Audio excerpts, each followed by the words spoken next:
Je parle de cet aveugle. La Bible déclare que Jésus l'a touché la première fois. Il a regardé, malgré que le toucher était le toucher de Christ. Mais cet homme, malgré qu'il a regardé, il n'a pas bien vu. La Bible dit, je vois des hommes comme des arbres. Ce n'est pas parce que Christ t'a touché que tu verras toujours bien. Ça veut dire que c'est possible que Dieu me touche, mais que ce que je vois ne soit pas conforme à la réalité. C'est possible que le toucher vienne de Dieu, mais que ce que je vois, il ne soit pas ce qui est.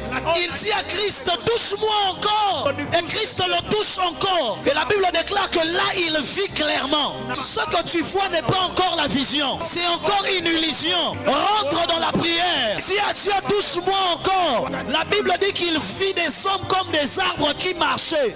Pourtant, celui qui l'avait touché, c'était Christ. Ça veut dire qu'il arrive des moments où Christ te touche, mais tout ce que tu vois n'a aucun sens. C'est comme ça que Paul, lui, rencontre Christ, mais il devient aveugle. C'est comme ça que tu pries, tu as été touché par Dieu, mais tu ne vois pas clair dans ta vie. Tu as l'impression que rien n'a de sens dans ta vie. Tu as besoin de dire à Dieu, Seigneur, touche-moi encore. C'est comme ça que tu pries, mais depuis que tu pries, tu as l'impression que tout est devenu bizarre dans ta vie. Tu as besoin de dire à Dieu, Seigneur, touche-moi encore.